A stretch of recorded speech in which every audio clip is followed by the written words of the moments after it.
There is a kind of cold so absolute that it does not merely chill your skin. It immediately attempts to freeze the very moisture inside your lungs, forcing your body into a state of panic before your mind can even find the words to scream. This is the winter reality of the Mongolian Plateau, an endless ocean of yellowed grass and pale earth that stretches to the margins of the world, flat, uncaring, and entirely indifferent to the survival of the fragile creatures that walk upon its surface. In this place, when the wind comes screaming down from the Siberian plains, it brings with it a silence that is heavier than any noise.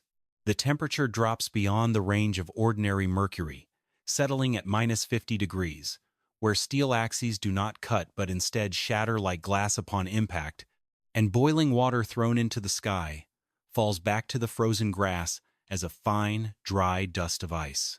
It is an environment where there is no shelter to hide behind, no trees to harvest for warmth, and no valleys to blunt the horizontal knives of the wind. Yet, for 3,000 years, families have chosen to remain here, maintaining their lives not by fighting the land, but by moving with it in portable homes made of bent wood and sheep's wool. Among them was Dorj, a herder whose face was deeply lined by the memory of 40 winters, each line representing a storm survived, a pasture saved, or a lesson paid for in the currency of livestock lost to the frost. Dorj was a man of the old world, possessing an internal compass that was attuned to the subtle shifts in the behavior of his horses and the color of the evening clouds. Beside him stood Sukh, his 24-year-old son, who had recently returned from the modern, concrete-paved cities to the south. Sukh had spent years learning modern construction methods, studying the strength of reinforced concrete, the thermal resistance of synthetic insulation, and the speed of modern steel framing. To Sukh, his father's lifestyle seemed like an obsolete, exhausting relic of a past that should have been abandoned long ago, an unnecessary struggle against a landscape that modern engineering could easily conquer. Sukh had returned to the family camp with a modern truck loaded with construction supplies. He had brought heavy iron stakes to drive into the soil, synthetic blue tarps to wrap around the shelters, and rolls of thin fiberglass insulation wrapped in plastic. He looked at his father's ancient wooden lattice walls and declared that they were building a trap for themselves, arguing that wood frame construction and heavy synthetic barriers were the only logical ways to survive the coming freeze. Dorj looked at his son's expensive cargo, then looked up at the sky, where the winter clouds were gathering in a low, gray ceiling that seemed to press down upon the earth. The air was dead calm, but it was a heavy, suffocating calm that Dorj knew all too well. It was the breath of the Zud, the catastrophic winter that arrived once in a generation to test every structure, every animal, and every human heart. Sukh argued that they should build their camp close to the regional road, where they could easily receive modern fuel deliveries and stay close to help, but Dorj knew that the road ran through an exposed flat plain where the wind would blow unimpeded. The father stood in the silence of the dying autumn, his boots sinking into the hard, brittle grass, and felt the first tremor of the coming storm in his bones. He knew that the modern materials his son brought were designed for a world of static walls and endless fuel, a world that did not understand the true nature of the steppe. If they were to survive what was coming, they would need more than iron and plastic. They would need an understanding of the earth that had been refined over 1,000 generations of nomadic life, a methodology of survival that Sukh had forgotten in his rush to become modern. If you want to see how these ancient techniques held the cold at bay when modern materials failed, make sure to subscribe to our channel and like this video as we dive deep into the forgotten engineering of the northern plains. The search for the winter campsite, the Ovelyu, was not a matter of convenience. It was a calculation of life and death that began weeks before the first snow fell. Sukh wanted to set up their winter camp on a broad, level pasture close to the riverbank, arguing that the flat ground would make it easy to manage the trucks and haul water, but Dorj refused to even consider the location. To the untrained eye of a modern engineer, the steppe looks uniform, a vast, featureless plain of grass and horizon that offers no obvious reason to choose one patch of earth over another. But to Dorj, the landscape was written in a complex language of subtle folds, tiny changes in elevation, and the way the dry grass bent under the prevailing wind. He was looking for what the herders called the shadow of the mountain, a physical and meteorological reality that existed on the downwind side of the low, rolling hills. Dorj led their small caravan of horses and camels away from the river, climbing a gentle southern slope where the hill rose behind them like a protective shoulder. He pointed to a small crease in the hillside, a shallow depression where the earth seemed to cup itself against the wind, and declared that this was where they would raise their home. Sukh scoffed at the choice, pointing out that the hill was steep, and that hauling their gear up the slope would require twice the physical effort of setting up on the flat ground near the river. But Dorj understood the fluid dynamics of the wind in a way that no textbook could fully convey. When the freezing Siberian wind struck the northern face of the hill, the shape of the elevated terrain forced the air current to deflect upward, rising over the crest and passing high above the southern slope, leaving a pocket of relatively calm, still air directly beneath it. By placing their camp within this wind shadow, Dorj was protecting the shelters from the worst of the convective cooling. Moving air strips heat from any warm surface at an accelerated rate, but still air acts as a natural insulator. On the flat plain near the river, the wind would scour the walls of any home continuously, but on this protected southern crease, the velocity of the air would be reduced to a gentle draft. Furthermore, the southern orientation was a deliberate choice to maximize solar radiation. In the deep winter of the northern hemisphere, the sun barely clears the horizon, its pale light glancing across flat ground at an angle that provides almost no warmth. But on a southern-facing slope, the hillside tilts directly toward the sun's low path, capturing the solar rays perpendicularly and absorbing the maximum possible energy. Scientific research on traditional Mongolian camp placements has validated this empirical wisdom, showing that south-facing valley creases can register up to 12 degrees Celsius warmer than the exposed plains, just a mile away. In an environment where every single degree represented the difference between an animal surviving the night or freezing to death, that natural temperature advantage was the baseline of their entire survival strategy. Dorj stood in the center of the crease and began marking the ground where the manger would stand, his movements methodical and slow. Sukh watched him, still frustrated by the physical labor of hauling the heavy wooden lattice walls up the hillside, but he could not deny that the air on this slope felt different. The wind that was already beginning to howl across the flat plains below was nothing more than a whisper here, a quiet sign that the ancient calculations of his father were already beginning to prove their value. Raising the gur was not a process of building walls, but of unfolding a unified, self-supporting geometry that could adapt to the pressure of the wind. Sukh immediately began unloading his modern supplies, reaching for heavy iron stakes and steel bolts to anchor the frame to the ground.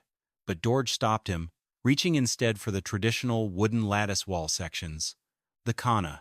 These sections were composed of thin willow poles pinned together at their intersections with raw camel hide, creating an expandable grid that looked like a wooden accordion. When unfolded, the lattice formed a perfect circle, the most aerodynamically efficient shape possible for a wind-blown landscape.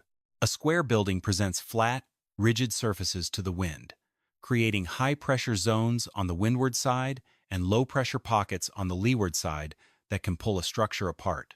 But a cylinder has no flat faces, allowing the wind to flow around it smoothly, distributing the pressure evenly.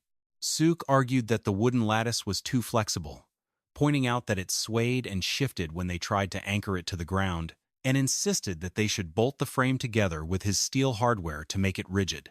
But Dorj explained that rigidity was the enemy of survival in a mountain storm. If a structure cannot move, it must resist the full force of the wind until something breaks. The traditional lattice, held together by camel hide, was designed to flex. Camel hide is a unique material.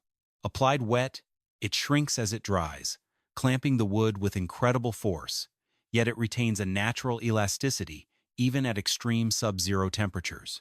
At -40 degrees, steel bolts become brittle and can fracture under sudden stress, but the leather joints remain flexible, allowing the wooden frame to absorb the impact of the wind and distribute the force across the entire circular structure. The roof was composed of dozens of straight willow poles, the uni, that connected the top of the lattice walls to a heavy wooden crown ring at the apex, the tonneau. Sukh watched as his father lifted the heavy crown ring onto two central posts, then began slotting the roof poles into the outer edge of the ring. The geometry was self-supporting. The weight of the roof poles pressed downward, trying to push the lattice walls outward. To counter this outward thrust, Dorj produced a wide, tightly woven band of horsehair, the osir, and wound it tightly around the top of the lattice walls. This created a continuous loop of tension, converting the outward pressure of the roof into compressive hoop stress. The more weight that accumulated on the roof, whether from heavy winter snow or the physical force of the wind, the more the tension band clamped the walls inward, locking the wooden joints tightly together. Under load, the structure did not weaken. It became structurally stiffer and more unified. Sukh, who had studied structural engineering in the city, stood beneath the completed wooden frame and realized he was looking at a perfect three-dimensional compression ring. The entire assembly required not a single nail, bolt, or anchor, relying entirely on the balance of compression and tension to maintain its shape against the wind. The structure was light enough to be dismantled in an hour, yet strong enough to support the weight of several adult men standing on the roof. Sukh quietly set aside his iron stakes, realizing that his modern, rigid anchors would have concentrated the wind's force at single points, causing the wood to split, whereas his father's leather-bound lattice distributed the burden across the entire circle, allowing the home to move with the storm, rather than fight it. With the wooden lattice frame securely raised, the focus shifted to the insulation, the ezgi. Sukh had brought rolls of modern fiberglass insulation, wrapped in thin plastic sheeting, arguing that it was lighter, easier to install, and possessed a rated thermal resistance that exceeded traditional wool. But Dorj shook his head, pointing out that modern insulation was designed for a world of static walls and endless fuel, not for a portable shelter on the windswept steppe. He reached instead for the heavy, dense panels of compressed sheep's wool, felt that had been prepared during the late summer months. This was not the soft, loose wool used for clothing, but a dense, non-woven mat of fibers that had been subjected to weeks of mechanical compaction. The creation of ezgi was a communal ritual that required the labor of the entire settlement. After the sheep shearing, the wool was wetted with water, spread over a long canvas sheet, and rolled tightly around a heavy wooden log. This log was then lashed with horsehair ropes and dragged behind a galloping horse across the open steppe for 15 kilometers. The constant, rhythmic pounding of the log against the hard ground forced the microscopic, hook-like scales that cover wool fibers to slide into one another, interlocking permanently. The result of this high-impact mechanical stress was a dense, unified mat of felt, 3 inches thick, that trapped millions of microscopic dead air pockets within its structured interior. Felt has a thermal resistance that synthetic materials struggle to match in real-world conditions. While fiberglass insulation is highly effective when dry, it loses its insulation value almost completely if it becomes damp, as water conducts heat many times faster than air. In a small, enclosed living space like a yurt, the moisture from human breath, cooking, and sweat naturally condenses on the interior walls. Sukh's synthetic plastic wrapping would have trapped this moisture inside the insulation layer, creating a cold, wet barrier that would have rotted the wooden frame within a single season. But the traditional wool felt was natural and unsealed, allowing the walls to breathe. The wool fibers could absorb up to 30% of their own weight in moisture without feeling wet to the touch, regulating the humidity of the interior air naturally.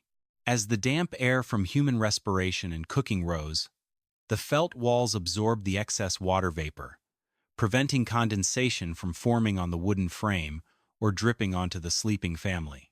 The wool did not merely block the cold. It managed the environment of the home, maintaining a dry, comfortable atmosphere that prevented the dampness that leads to hypothermia. Sukh assisted his father in lifting the heavy felt panels onto the wooden frame, feeling the density of the material in his hands, and realized that the felt was not just a barrier. It was a functional material that possessed a complex, adaptive relationship with the air inside, a relationship that his modern fiberglass rolls could never replicate.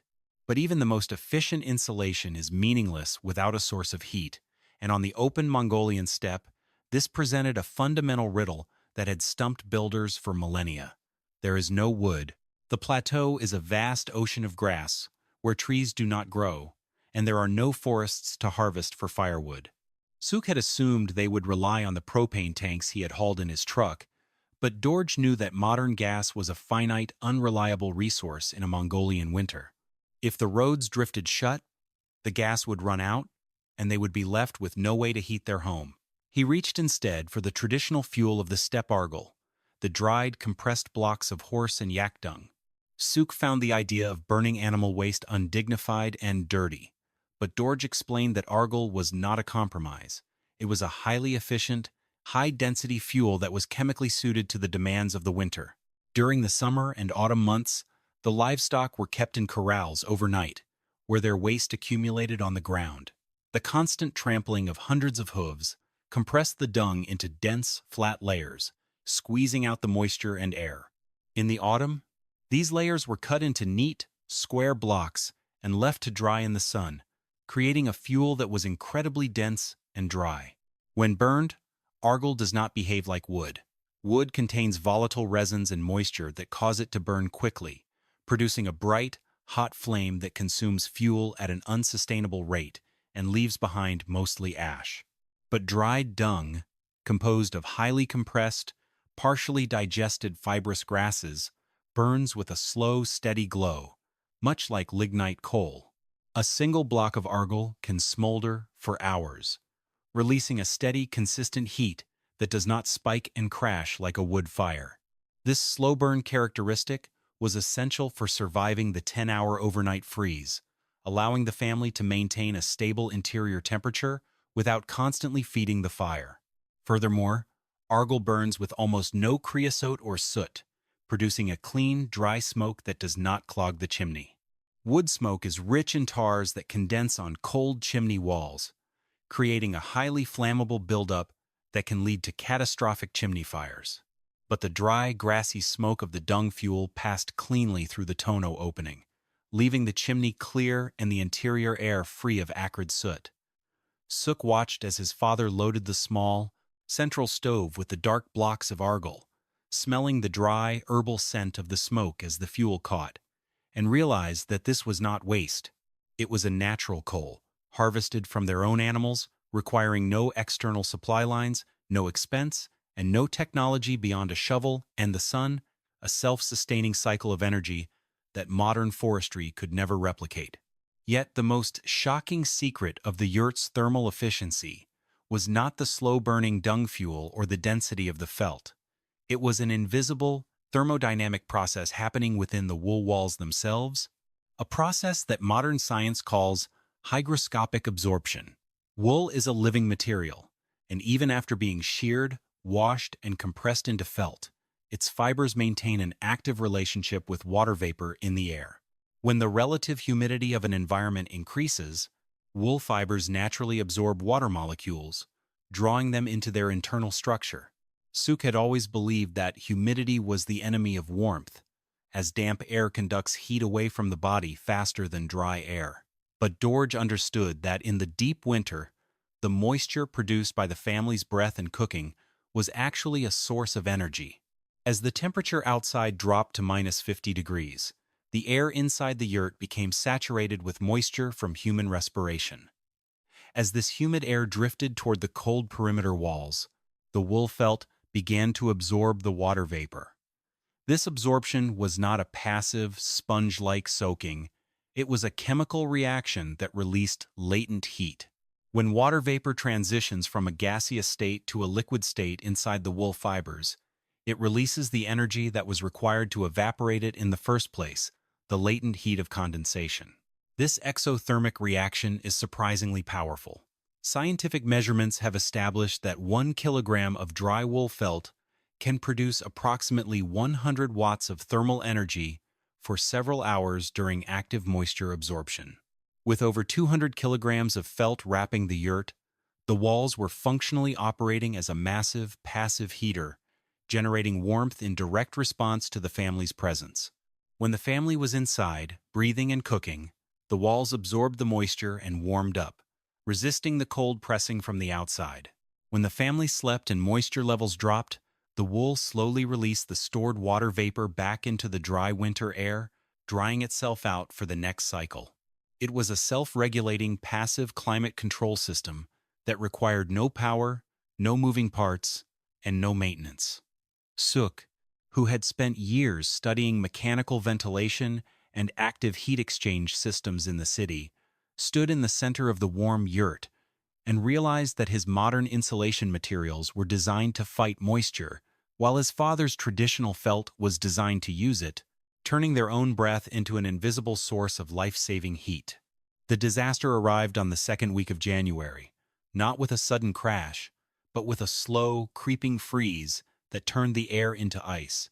A high-pressure system dropped down from Siberia, bringing with it the most feared of all winter events, the tumor Zud, the Iron Death. It began with a brief, deceptive thaw, the temperature rising just enough to melt the top layer of snow, followed immediately by a sudden 60-degree drop in temperature. Within hours, the melted snow turned into a thick, solid sheet of ice that encased the entire landscape. The grass was buried beneath a frozen armor that the horses and sheep could not break through.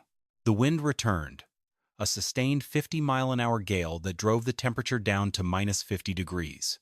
Sukh stood at the small south-facing window of the gur, watching the white maelstrom outside, feeling the structure vibrate as the wind hit the curved walls.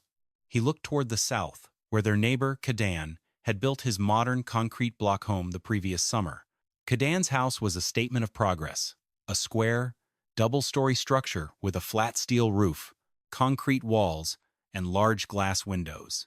Kadan had laughed at Dorj's traditional camp, calling it a primitive relic, and had refused to join their Curie circle, confident that his modern construction would protect him from the storm. But Kadan's house was built on the open, flat plain near the river road, exposed to the full force of the northern wind. The flat concrete walls presented a rigid barrier to the gale, creating a massive, high-pressure zone on the windward side that forced freezing air through every micro-crack in the mortar and door frames. The steel roof, uninsulated from the outside, acted as a massive thermal bridge, drawing the heat out of the interior and radiating the intense cold of the sky downward into the rooms. Kadan's propane furnace, designed for standard winter conditions, struggled to maintain temperature as the wind scoured the exterior walls, consuming fuel at an unsustainable rate. Dorj watched the storm from the center of the gur, his face calm but serious. He knew that the Zud did not forgive pride. He called Sukh away from the window and told him they must prepare to bring the youngest animals inside. The sheep and goats were huddled in the sheltered center of their Curie circle, their combined body heat raising the temperature of the corral by several degrees, but the newborn lambs would not survive the night on their own. Sukh bundled himself in his heavy wool deal, tying the sash tightly around his waist to trap the warm air against his chest, and followed his father out into the freezing white dark, realizing that the modern world they had built was already beginning to fail, and that their survival now depended entirely on the strength of the ancient circle they had raised. The wind outside was a physical force, a heavy, screaming weight that hit them the moment they stepped beyond the door. Sukh could not see his own hand before his face, the horizontal snow blinding him instantly, but he held onto the rope his father had strung between the shelters. The wind chill was approaching 70 below zero, a temperature where exposed skin freezes in under 2 minutes and the eyes can freeze shut if not protected. They struggled through the waist-deep drifts toward the center of the corral, where the livestock were clustered in a dense, breathing mass. Dorj's Curie circle was performing exactly as designed. By arranging their 3 yurts in a tight ring with their doors facing south and their walls nearly touching, they had created a circular windbreak that stilled the air inside the compound. The wind that was howling across the open steppe at 50 miles an hour was reduced to a swirling draft within the corral, allowing the animals to stand without being scoured by the freezing gale. The livestock, nearly 200 sheep and goats, were packed tightly together, their breath rising in a thick, warm cloud of steam that hung over the enclosure like a protective blanket. Their combined metabolic heat, trapped within the wind-sheltered space, raised the corral temperature by nearly 10 degrees Celsius above the outside air. It was a simple, ecological heat exchange system. The yurts protected the animals from the wind, and the animals warmed the air that the yurts had already calmed. Sukh and Dorj began selecting the weakest newborn lambs and pregnant goats, hoisting them into their arms, and carrying them back through the storm into the warm interior of the gur. Inside, the contrast was staggering. Stepping from the freezing, screaming chaos of the storm into the quiet, dry warmth of the gur felt like entering a different world. The temperature inside was a stable 18 degrees Celsius, 64 degrees Fahrenheit, maintained purely by the slow-burning argal fire and the exothermic felt walls. Sukh set down the lamb he was carrying, watching it shake the snow from its coat, its breath rising in a small puff of steam that was immediately absorbed by the dry wool felt of the ceiling. The circular walls of the gur did not rattle or groan under the wind. The self-supporting frame flexed slightly, absorbing the impact and distributing the force across the entire perimeter, while the horsehair tension bands held the structure tightly together. The long night of the storm required a disciplined, quiet endurance. The family did not undress. They kept their heavy wool deals on, wrapping themselves in additional layers of felt and sheepskin blankets. They slept together in a tight circle around the central stove, their bodies positioned to share warmth and minimize heat loss. Sukh lay awake for a long time, listening to the wind screaming over the top of the yurt, a low, rhythmic roar that sounded like a locomotive passing inches from his head. He looked up at the tonneau, the central wooden ring at the apex of the roof. The stovepipe extended straight up through the opening, carrying the grass-scented smoke of the argal fire into the storm. The temperature differential between the hot stovepipe and the freezing outside air created a natural draft so powerful that the fire managed its own ventilation. Cold, fresh air was drawn in continuously, through the tiny gaps around the door frame at ground level, while the hot gases were expelled through the crown above, keeping the interior air clean and dry. Sukh realized that his father's home was not a passive box. It was a breathing system, a balanced loop of energy, mass, and air that responded dynamically to the weather outside. The circular shape eliminated dead air zones where cold could collect, forcing the warm air rising from the stove to circulate along the curved ceiling and roll down the walls, warming their sleeping bodies before returning to the floor. The sheep and lambs brought inside slept quietly near the door, their presence adding another layer of passive heat to the space. In the deepest hours of the night, when the temperature outside hit 52 below zero and the wind rose to a deafening shriek, the yurt did not fail. The wood flexed, the felt breathed, the horsehair bands held, and the family slept in steady, dry warmth. Sukh closed his eyes, his boots resting against the warm stone of the hearth, and felt a profound sense of security that he had never experienced in his modern, concrete apartment in the city.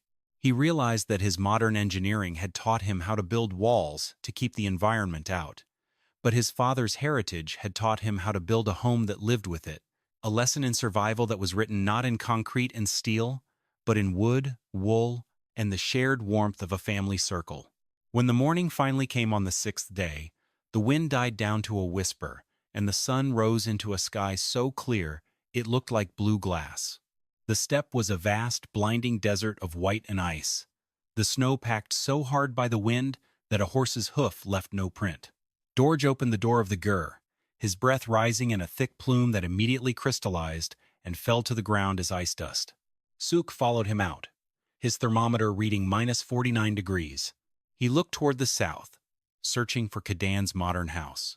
Through the pale winter light, he spotted a flash of light, the reflection of a mirror from the second-story window of the concrete structure. It was an SOS. Dorj and Sukh immediately prepared their sled, loading it with sheepskin blankets, thermoses of hot tea, and blocks of dry argal fuel, and set off across the frozen pasture. The journey was a struggle. The ice sheet made the footing treacherous, and the air was so cold it felt like breathing glass. When they finally reached Kadan's property, the scene of failure was stark. The flat steel roof of the modern house had partially collapsed under the immense weight of the drifted snow, the structural timber beneath having split under the load. The concrete walls, uninsulated from the outside, had frozen solid. A thick layer of ice coated the interior walls and frost-lined the window frames. The propane furnace had failed days ago when the fuel lines froze, and Kadan's wood stove had choked on wet, frozen wood that produced more smoke than heat. Inside, they found Kadan and his family huddled in the kitchen, under a pile of damp blankets, their lips blue, their hands shaking with advanced hypothermia. Kadan's youngest son was coughing with a wet, rattling sound that Dorj recognized as the precursor to winter pneumonia. The modern, concrete shelter had turned into a cold, wet tomb, its rigid walls having conducted the freezing temperature of the steppes straight into the living space, while its flat roof had trapped the snow until the timber broke. Dorj and Sukh immediately wrapped the family in their dry sheepskin blankets, forced them to drink the hot, buttered tea from their thermoses, and loaded them onto the sled. Sukh looked at the ruined concrete house, its modern windows shattered by the cold and its interior filled with snowdrifts, and felt a wave of anger at the arrogance of the modern builders who had designed such structures for a landscape they did not understand. He turned the sled back toward their Curie circle, realizing that the survival of their neighbors now depended entirely on the strength of the ancient, circular home they had mocked. Inside Dorj's gur, Kadan's family was laid near the central stove, wrapped in warm, dry felt panels. The interior temperature of the yurt was a comfortable 19 degrees Celsius, 66 degrees Fahrenheit, the dry air smelling of herbal argol smoke and sheep's wool. Kadan's breathing slowly normalized as the radiant warmth of the space thawed his frozen limbs. Kadan looked around the circular room, his eyes resting on the dry, ice-free wooden lattice walls, the calm lambs standing near the door, and the steady, glowing fire in the hearth. He reached out and touched the inner felt layer, expecting it to feel cold and damp like his own walls, but it felt warm and dry to his hand. He looked at Dorj, his voice barely a whisper through his cracked lips. "Your home did not freeze."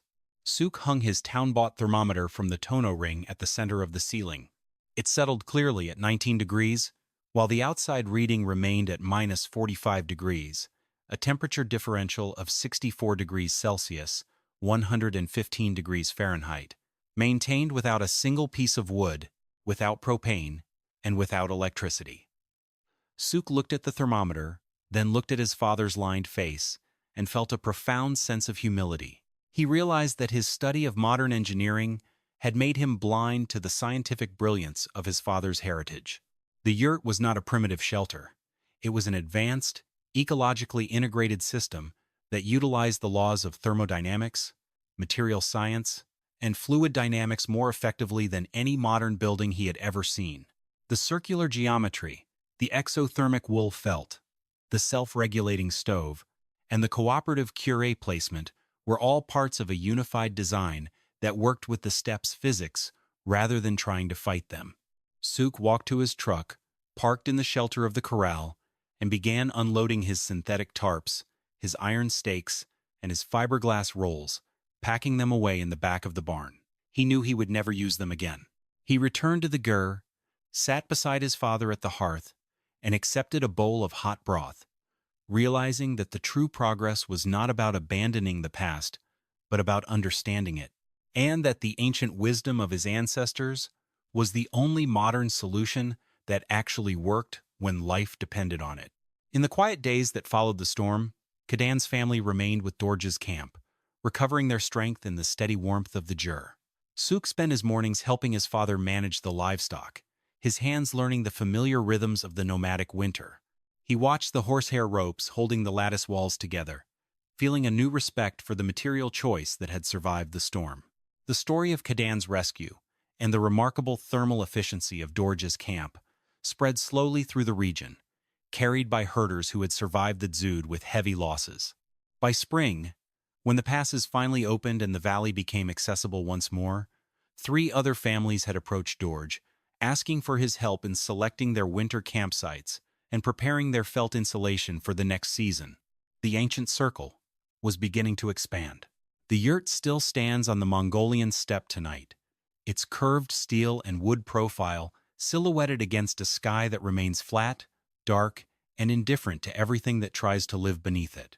But inside, the air is warm, the wool felt is quietly absorbing moisture and releasing heat, and a family is sleeping in safety, protected by a science of survival that has outlasted empires, outlasted modern infrastructure, and remains as true tonight as it was 3,000 years ago.